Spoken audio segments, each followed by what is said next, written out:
O'rtoqlar, juda ham qiziq savol. Agar chet eldan ikkita iPhone olib kirsam, O'zbekistonga kirishda rastamoshka qanaqa bo'ladi?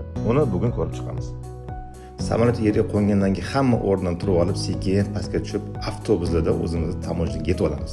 Tamoshnadan o'tishimiz bilan mana shu to'g'rimizda informatsion sentr, buni orqasiga o'tib, sekin o'ng tarafga qayrilamiz.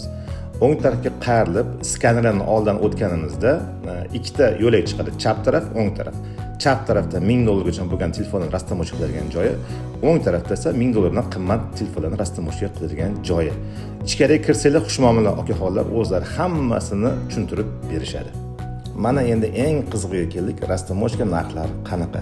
Agar bitta telefon olib kirgan bo'lsangiz, bu iPhone Pro Max bo'ladigan bo'lsa, $1450 narx bo'lsa, buni $1000 ga rastamoshka to'lamaysiz, $450 ga 30% rastamoshka to'laysiz.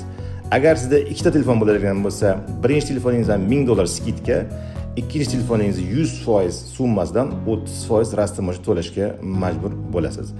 Meni sharoitimda ikkita telefon men uchun 6.700.000 so'mga aylandi. O'shaning uchun maslahatim, chet elga chiqqaningizda o'zingiz bilan faqat bitta telefon olib kiring, keyingi safar chiqqaningizda yana bitta telefon olib kirsangiz arzonroq tushadi.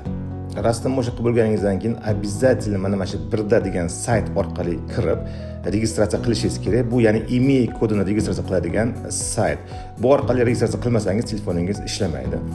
Shu videoni oxirigacha ko'rsangiz, qanday qilib registratsiya qilish haqida to'liq ma'lumot berganmiz. E'tiboringiz uchun rahmat.